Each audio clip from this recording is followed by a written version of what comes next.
Magandang gabi. Andito po tayo ngayon sa BGC kung saan ay napakita ko po sa inyo ang aming nagawa noon na simula po ng pagpo-post ko ng aming Christmas tree. Andito na po ngayon. Ayan na guys.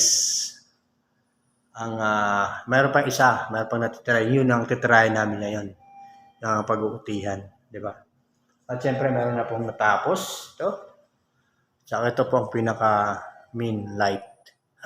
Ito po ang talagang mukhang magbibigay buhay sa lahat. Itong isa.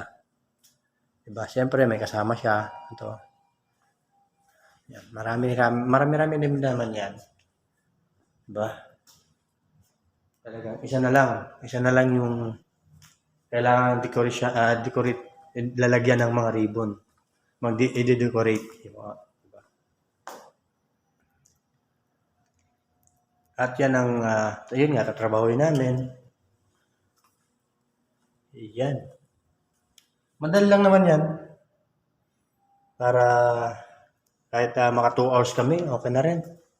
Diba? Dagdag na rin yun sa aming pang araw-araw gastusin. Diba?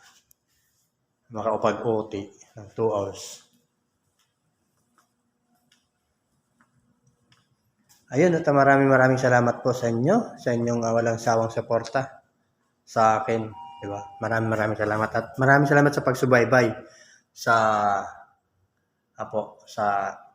aking post dito po sa BGC, sa aming